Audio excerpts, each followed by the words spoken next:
Hello and welcome back to another Tainted Grail video, or I should say Tainted Grail: The Fall of Avalon, one of the most cumbersome and weird sounding names, considering it's actually not that long of a name for a game. It does not roll off the tongue, so I'm gonna have to come up with something easier, probably just Fall of Avalon. But in any case, we're gonna be showing you today how to find the recurve bow. And so this is actually a pretty simple and straightforward guide. It's just one that is not really anywhere that you would go unless you were specifically exploring, so it's easy to miss, and I think it's a unique weapon because I've identified, I think, 4 different bows so far in the game. I've identified a great bow, a long bow, the short bow, which is the first one that you get in the game, and then the recurve bow. And you seem to get the great bow, the long bow, and the short bow from a lot of enemies, but the recurve bow seems to be just this one spot where you can pick it up. So that's what we're going to be doing today. As far as where to find it, we're in the South Horns part of the map, I believe is what this area is called. It's the starting location. Once you finish that first island that you're on, where you kind of escape from prison, you will end up here. And so we're actually going to be right in our castle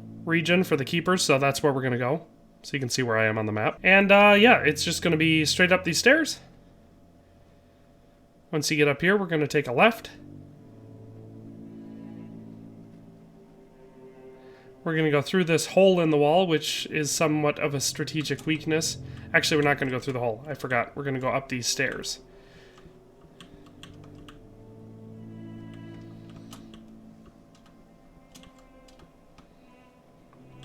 Then we're going to go across this big, long bridge that I wouldn't want to probably ever step foot on in real life. I mean, yes, it looks like it's solidly constructed, but I feel like there's better ways to do it than an extremely long rope and board bridge.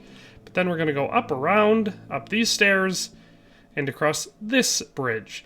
And so, like I said, this is, it's not inconveniently located where you can find this thing. It's right near where you're going to be spending a lot of time in the game. But you'll notice that it is definitely out of the way, and I haven't come across any missions yet that require you to come over here, so I found it just because I was exploring like I always do. So once we get over to this staircase, we're going to go down to the bottom of the staircase. And right here on this ledge, you'll see, okay, not recurve bow, composite bow, I forgot what it was called. But yeah, we're going to be able to pick that up. And just looking at the starting stats, it does 2 to 25 damage, and obviously that shows rather low because I've been upgrading the short bow that I have equipped. But that being said, it is automatically a step above the short bow.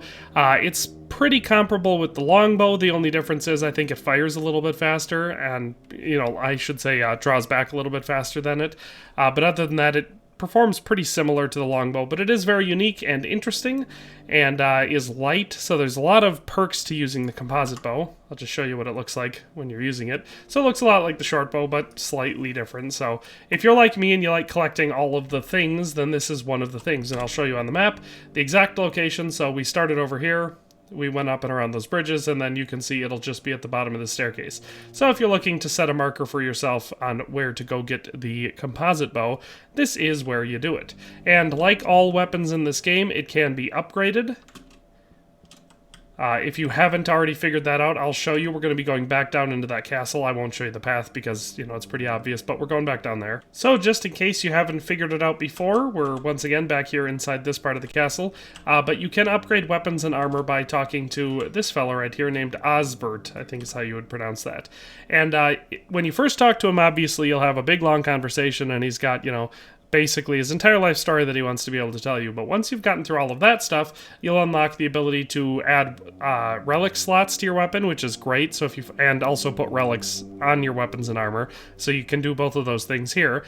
And sharpening, and so it's interesting that's called sharpening, but that's what you upgrade things. So if you click on that, and then you click on or hover over any individual item, it will allow you to upgrade it. And so I've been upgrading my armor and weapons and stuff on this playthrough already. So like I said, my short bow, you can see the stats, 4156, that's pretty dang good, but that's because I've got it at plus 14, you know, so you can do that with any weapon, including the composite bow, and you will obviously get decent results. You see, one upgrade brings us from 2 to 25 to 4 to 27. So that is how you do that. I figure most people probably have that figured out, but just in case you didn't, that is how you upgrade weapons. So that's how and where you get the composite bow, and of course how you upgrade it. Want to keep it nice and short. Hope that was useful, but we'll see you next time. Thanks for watching another Dare to Game video. If you like this video, please leave a like and a comment. If you haven't already, be sure to subscribe to the channel. If you like my content and would like to support this channel, consider becoming a member today for as little as $1.99 a month. It makes a huge difference. But in any case, thanks for watching and have a nice day. I'll see you next time.